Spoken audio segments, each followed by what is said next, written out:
Tapi anehnya di sini, Wak, tekanan darahnya tidak terdeteksi sama sekali. Dicek lagi sama si Bunga, kan diulang, set, dipompa lagi, tetap nol.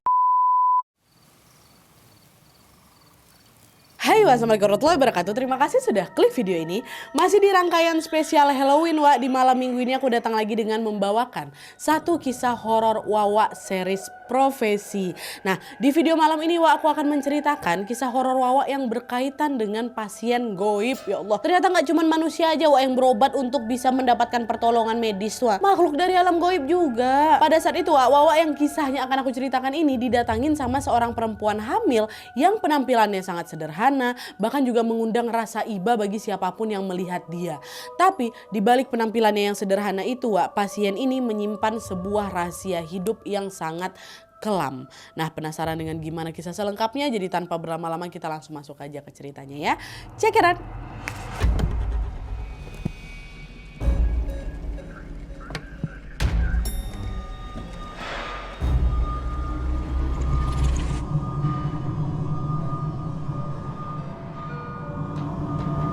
Oke, Wak, jadi kisah yang akan diceritakan malam ini dikirim sama Wak kita yang bernama Widya dari Bandung. Halo Widya. Nah, jadi pengalaman horor yang terjadi sama Widya ini, Wak, terjadi ketika dia menjalani program magang di sebuah puskesmas pada tahun 2021 kemarin, Wak.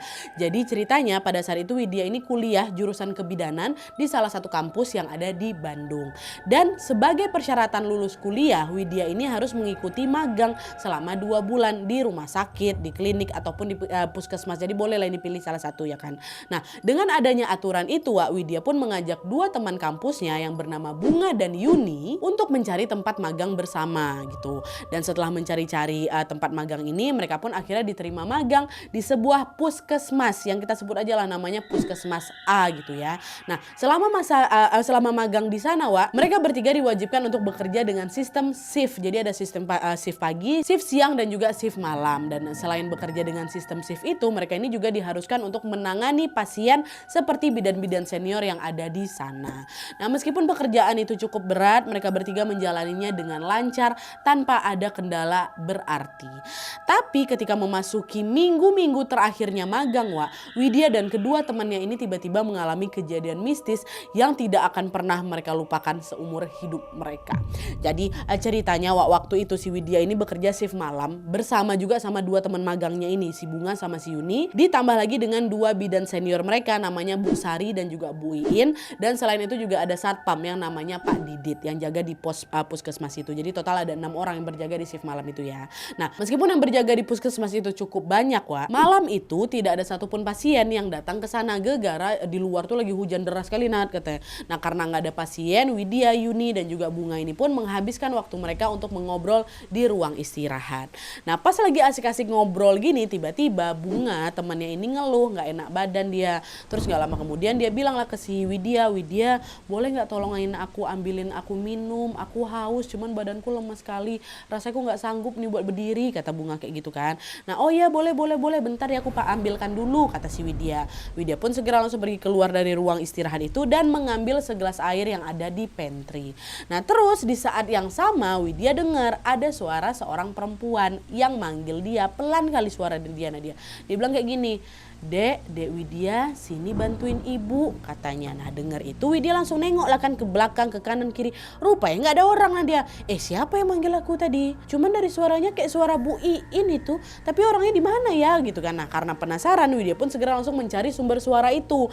Sampai akhirnya betul, Wak, dia ketemu sama Bu Iin. Bu Iin lagi ada di ruang bersalin. Nah, by the way, Wak, ruang bersalin ini bersebelahan sama ruang istirahat mereka. Dan di ruangan bersalin itu ada macam kayak ruangan kecil gitu yang digunakan untuk menyimpan alat-alat medis ya. Nah, di saat dia melihat Bu Iin ada di sana, Widya ngerasa, oh ini nih dia Bu Iin. Tapi di situ Widya udah ngerasa janggal, Wak. Kenapa? Karena sedari awal ruangan bersalin itu lagi dikunci, Nadia. Karena kan memang nggak ada pasien kan. Pun kalau ruangan itu kebuka, harusnya aku yang ada di pantry pasti bisa dengar itu suara pintu tuh. Tapi dari tadi aku nggak dengar suara apa-apa. Ini kok udah kebuka terus Bu Iin ada di dalamnya. Nah, meski ngerasa aneh di sini, Widya tetap ngampirin Bu Iin. Karena kan tadi Bu Iin minta bantuan kan.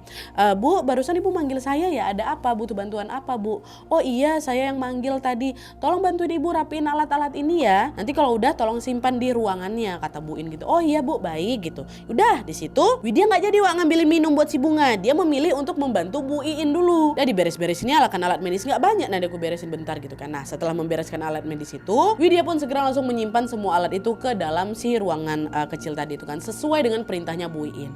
Nah setelah dia kembali dari si ruangan ini, ruangan tempat alat medis itu, Bu Iin udah nggak ada lagi tuh di ruangan bersalin, hilang lagi loh. Kemana nih Bu Iin? Kok cepat kali perginya, nggak ada ngomong apa-apa, aku juga nggak ada dengar suara langkah dia pergi gitu kan. Widya carilah itu Bu Iin ke semua ruangan, ke semua sudut-sudut puskesmas, tapi tetap juga nggak ketemu. Mana lah Bu Iin ini, kok bisa hilang gini dia? Nah di tengah kebingungan itu tiba-tiba muncullah Bu Sari, bidan satu lagi nih. Dia bilang, kamu ngapain Wid, nyari siapa? Kok macam orang bingung gitu kamu, katanya. Oh ini Bu, saya mau cari Bu Iin, saya tadi habis bantuin Bu Iin, terus tiba-tiba dia hilang. Ibu lihat Bu Iin? Hah? Bu Iin? Tadi sore Bu Iin udah izin pulang loh ke rumahnya gara-gara ada urusan, tapi sampai sekarang belum balik lagi. Kamu salah lihat mungkin. Hah, balik sore? Enggak kok Bu, barusan saya ketemu sama dia kok, udah pulang dia mungkin. Halu kamu nih, orang jelas-jelas Bu Iin udah pulang ke rumahnya dari sore kok, tuh kamu lihat di parkiran gak ada motornya, katanya. Betul lah, karena mau memastikan ucapannya si Bu Sari itu, Widya langsung pergi keluar, betulan gak ada motornya. Udah gak enak perasaan si Widya di situ kan. Terus tadi siapa? Bu Iin itu, masa aku bisa halu? Dia cek lagi ke ruang bersalin, dikunci ruang bersalin tuh. Udah gak betul nih, udah lah anggap aja lah aku halu tadi tuh, aku salah lihat tuh mungkin. Memang nggak ada kok di sini. Nah nggak lama setelah itu Widya balik lagi ke pantry, dia ambil air buat si Bunga, dia baliklah lagi ke ruang istirahat. Tuh dadak dikduk tuh perasaan dia. Nah di ruangan itu setelah nyampe ruang istirahat, Widya dan juga kedua teman ini lanjut lagi mengobrol sampai waktu menunjukkan pukul 11 malam. Dan waktu itu Widya memilih untuk tidak menceritakan keanehan tadi ke teman-teman ini, takut mereka juga takut nanti bikin suasana nggak enak ya kan. Dah dia tutup sendiri tuh cerita tadi. Nah terus di jam 11 itu mereka kelaparan mau beli makan di luar, tapi gara-gara si Bunga tadi kawan yang nggak enak dan akhirnya yang pergi keluar itu cuman si Widya sama Yuni aja. Bunga nitip nanti bungkusin pulang ya gitu. Dah Widya sama si Yuni pergilah ini ke warung makan langganan mereka yang memang buka sampai malam juga. Nah kami belilah makanan di situ.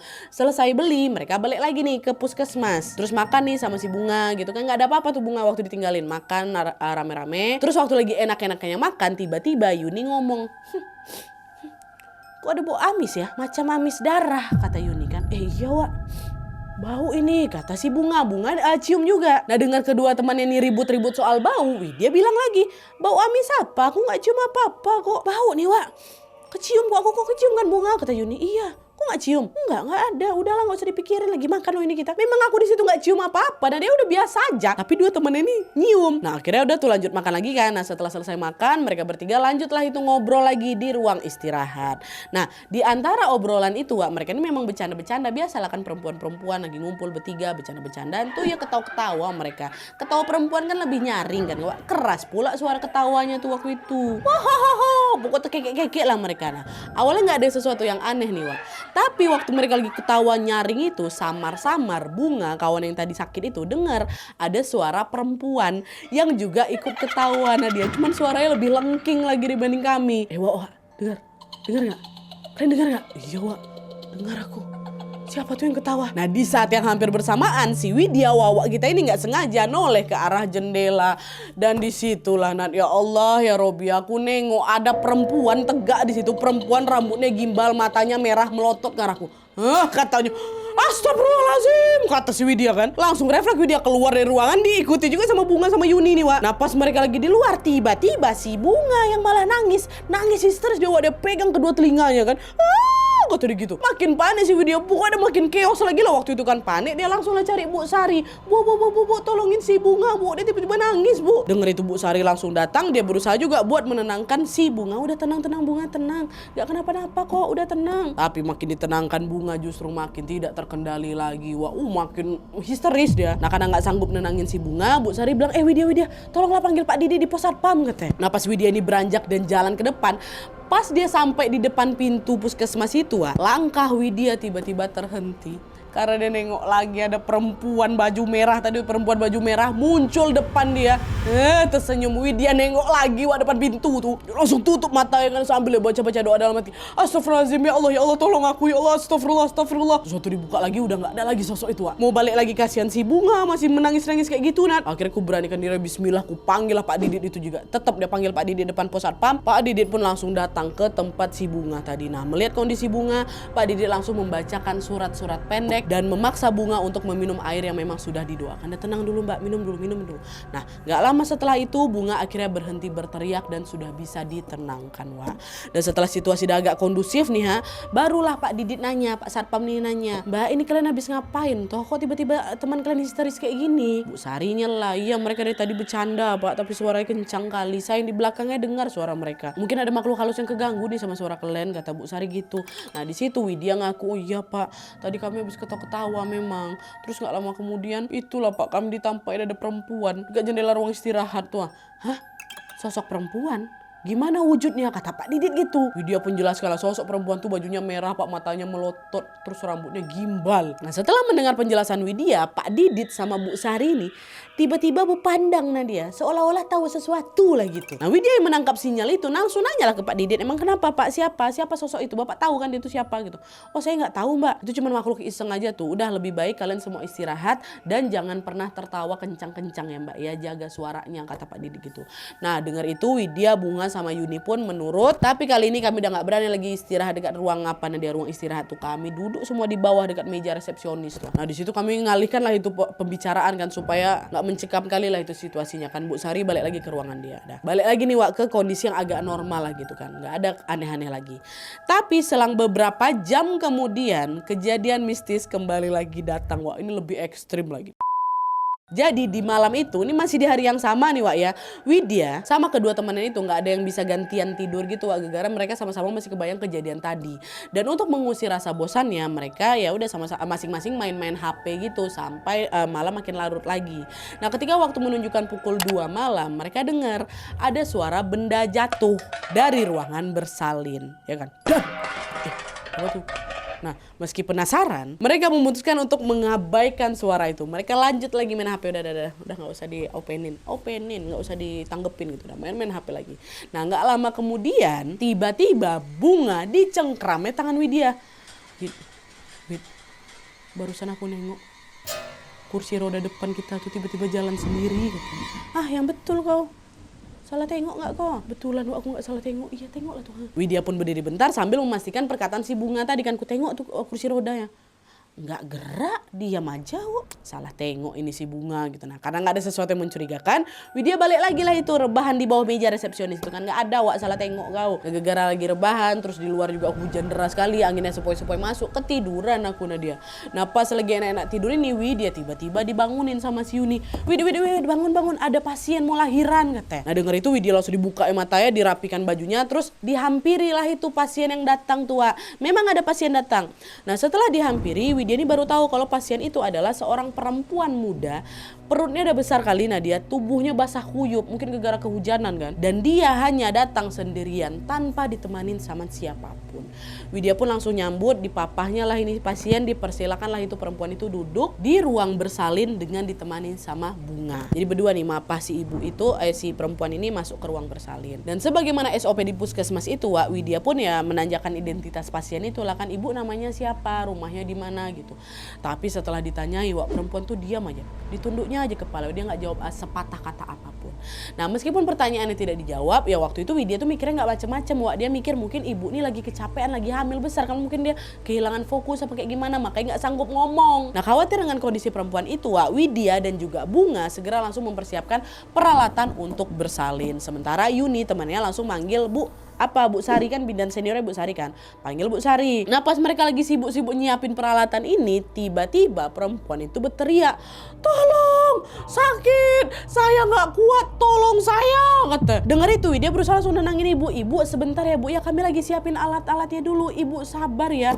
Tapi bukannya tenang, Wak, perempuan itu makin menjerit-jerit lagi, marah yang ada dia, gak mau aku, perut aku sakit, pokoknya tolongin aku sekarang. Nah dengar itu dia langsung minta tolong sama Bunga cepat cepet cek tensi ibu tuh. Kata, iya Wid, nih aku cek, kata si Widya. Kata Bunga kan dah. Bunga pun diukurnya lah itu tekanan darah perempuan itu kan.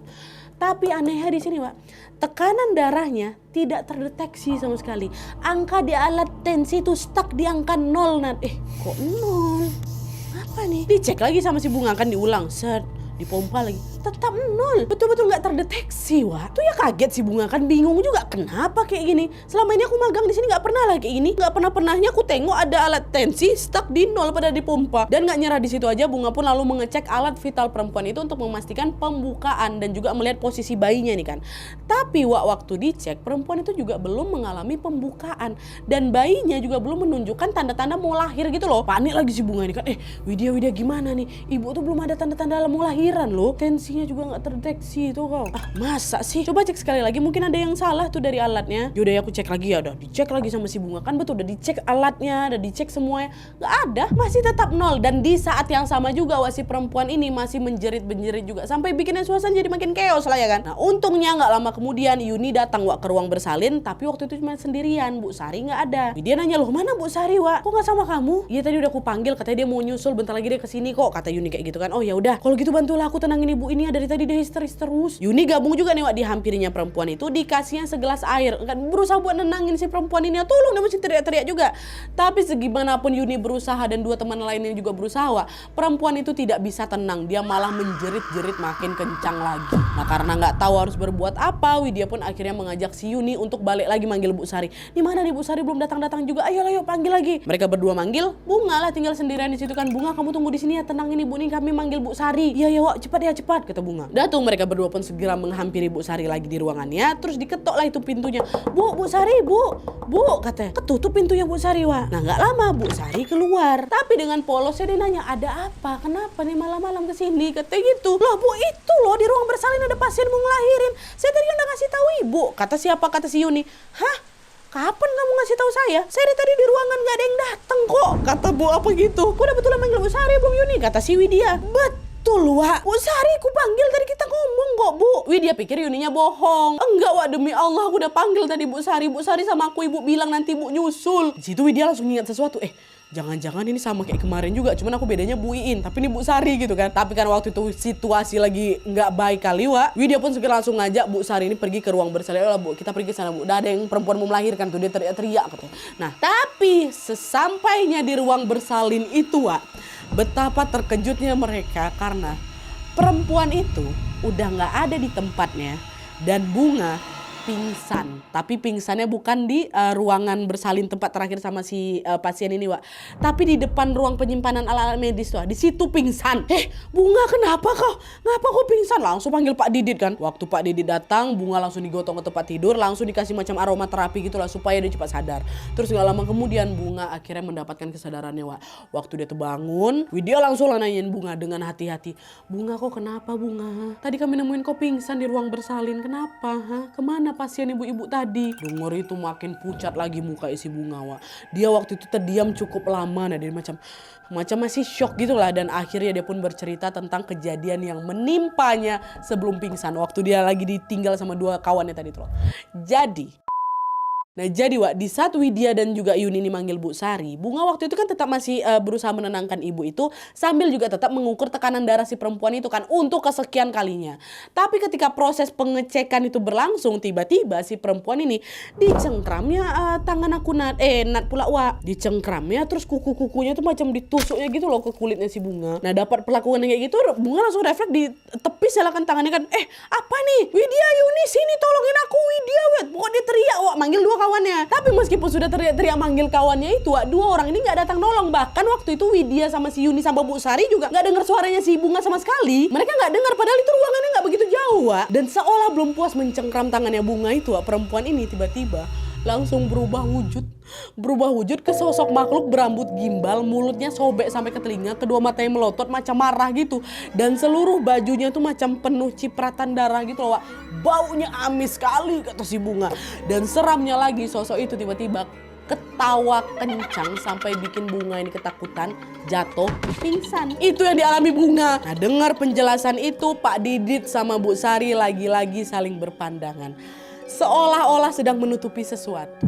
Sebenarnya waktu itu pengen kali ku tanya, ini ada apa nih? Ada apa Pak, Bu? Kalian tahu sesuatu kan? Tapi karena nggak mau bikin si Bunga ini makin ketakutan, Widya pun akhirnya mengurungkan niatnya, ditenangin lagi lah itu si Bunga. Kan udah tenang aja ya nak ya, enak pula Bunga ya. Yang penting kamu nggak kenapa-napa, kita juga semua nggak kenapa-napa kok. Dah. Nah nggak lama kemudian Pak Didit sama Bu Sari ini kembali lawak ke ruangan mereka untuk melanjutkan pekerjaan mereka gitu kan. Nah sementara itu Bunga, Widya sama Yuni malam itu memutuskan untuk tidak tidur karena khawatir ya si sosok ini bakal datang lagi baru diteror kayak gitu. Bayangin aja mana bisa tidur. Dan untungnya sisa malam itu berjalan normal, nggak ada lagi tuh gangguan si perempuan gimbal tuh nggak ada datang lagi sampai pagi tiba. Mana-mana aja mereka. Dah. Terus keesokan harinya setelah semua karyawan puskesmas itu datang, yang shift paginya juga datang, Widya, Bunga dan juga Yuni sebelum pulang ke rumah mereka dipanggil sama bapak kepala puskesmas yang ada di ruangannya. Nah dengar perintah itu mereka bertiga ke sana lah kan. Cuman mereka agak bertanya-tanya nih kenapa nih kok kita dipanggil kepala puskesmas, nggak pernahnya nih kita bikin salah pakai gimana. Nah sesampainya di ruangan itu kepala puskesmas ini ternyata menanyai mereka tentang kejadian horor semalam. Kamu semalam lihat apa anak-anak? Apa yang terjadi? Nah di situ Widya lah itu bercerita panjang lebar tentang semua kejanggalan yang mereka alami. Wah aku ceritain semuanya dia. Nah selesai itu Widya mikir ini kayaknya bapak kepala ini nggak bakal percaya lah sama omongan kami, itu saking seseram itu gitu kan. Tapi ternyata dugaan itu salah Wak. Karena setelah mendengar cerita itu si bapak kepala puskesmas ini justru malah ya sudah kalau kayak gitu saya liburkan kalian dulu 3 hari ya, kalian istirahat. Kenapa malah dikasih libur kita? Ini kayak ada sesuatu lah ini sama puskesmas nih. Dari semalam udah aku tengok tingkah laku Bu Sri sama Pak Didit juga aneh, macam nyembunyiin sesuatu juga. Ya kan Wak kan? Macam ada yang nggak beres nih di sini. Tapi apa ya kata Yuni kayak gitu. Tapi sayangnya pada saat itu mereka yang cuma bisa bertanya-tanya aja Wak, tanpa tahu jawaban apa yang terjadi sebenarnya gitu. Pertanyaan itu pun terus melekat di benak mereka bertiga sampai akhirnya di hari terakhir magang ada seseorang yang mengungkapkan rahasia besar di puskesmas A, termasuk siapa sosok perempuan yang menghantui mereka kemarin itu. Ini ada yang buka suara akhirnya, tapi bukan Pak Didit, bukan juga Bu Sari. Nah jadi ceritanya waktu itu Widya dan juga kedua temannya ini sedang mengobrol dengan petugas cleaning service namanya Bu Jum. Nah di tengah obrolan itu dengan suara berbisik Bu Jum ini nanya, dengar-dengar katanya kalian pernah diganggu sama sosok itu ya, sosok perempuan tuh ya. Kata Bu Jum tiba-tiba kayak gitu. Oh iya Bu, pernah Bu. Ngapa emang Ibu tahu sesuatu? Sebenarnya saya mau cerita, tapi jangan bilang ya kalau kalian taunya dari aku. Aman tuh? Emang dia siapa Bu? Ceritalah sama kami juga penasaran. Mereka itu bapak kepala, Pak Didit sama Bu Sari itu gak ada mau cerita sama kami. Nah disitulah akhirnya Bu Jum ini bercerita bahwa katanya sosok yang mengganggu mereka itu dulunya adalah pasien di puskesmas A itu namanya Lilis. Nah kata Bu Jum, Lilis ini sempat melahirkan di sana, tapi nyawanya tidak tertolong karena pada saat dia datang dia sudah mengalami pendarahan akibat KDRT dari suaminya. Nah setelah meninggal dunia, arwah Lilis ini rupanya macam gak tenang gitu loh Wak, dan dia sering menghantui pasien-pasien yang lain supaya pasien-pasien itu bernasib yang sama macam dia. Jadi ya kayak gitulah. Dan sebenarnya pihak puskesmas itu udah berusaha keras gitu loh Wak untuk mengusir si sosok Lilis gitu, tapi meskipun segala cara atau segala upaya sudah dilakukan, sosok Lilis itu tetap gak mau pergi gitu loh. Dan dia sepertinya menganggap kalau puskesmas A ini ya itu tempat tinggalnya. Dan selain itu Bu Jum ini juga bilang kalau hampir semua karyawan yang kerja di situ pasti semuanya pernah dihantui sama Lilis. Semuanya, nggak ada yang keskip, semuanya pasti dihantui. Jadi bisa dibilang sosok Lilis itu udah macam urban legend di puskesmas A gitu loh Wak. Tuh kata Bu Jum. Dengar cerita itu Widya, Yuni, Bunga ketakutan lagi lah. Ingatan mereka tuh macam balik ke momen ketika mereka melihat pasien itu tuh teriak histeris di ruang bersalin tuh loh Wak. Tuh kayak mereka dikasih penglihatan Lilis waktu itu, mungkin tak kayak gimana entahlah wallahualam. Tapi di sisi lain mereka juga ngerasa lega karena hari itu adalah hari terakhir kami magang. Nah dia di mana sosok Lilis itu pasti nggak akan ngantui kami lagi, kami udah keluar itu mungkin. Astagfirullah. Oke Wak, jadi itu tadi pengalaman horor yang dialami oleh Widya. Emang Wak ya, bekerja menjadi petugas medis itu nggak semudah yang dibayangkan. Selain menangani para pasien, para petugas medis ini juga pasti punya kisah horor yang mereka alami selama bekerja, ya kan? Udah banyak kan kisah horor dari wawak-wawak kita yang berprofesi di bidang medis yang udah pernah aku ceritakan sama kalian. Ada Bang Alek, supir ambulan, ada perawat, ada dokter gigi, ada asisten dokter, ada bidan pun udah beberapa kali ya kan. Selain tuntutan pekerjaan yang besar Wak, nggak jarang mereka ini juga bergelut dengan dengan kejadian-kejadian mistis seperti ini, ya kan? Masya Allah, kuat-kuat kalian ya yang bekerja di dunia medis nih. Semoga kalian selalu sehat dan dilindungi Allah Subhanahu wa Ta'ala. Dan juga ini untuk almarhum Lilis, semoga arwahnya juga bisa tenang dan tidak mengganggu siapapun lagi di puskesmas A. Kasihan dia Lilis, mereka tuh sakit jangan diganggu, mereka tugas jangan diganggu. Udahlah, semoga kau tenang, amin ya robbal alamin. Aku macam ngomong sama Lilis bah, coy. Oke Wak, jadi sekian dulu videonya. Terima kasih banyak yang sudah menonton. Kalau kalian suka video ini, klik like-nya. Jangan lupa komen di bawah untuk ide dan saran-saran untuk video selanjutnya. Jangan lupa nyalain notifikasinya supaya kalian tahu kalau aku upload video baru. And as always, jangan lupa untuk klik tombol subscribe supaya kalian sama-sama tahu informasi supaya kalian sama-sama tahu informasi menarik dan menegangkan dari channel aku. See you next video Wak, bye.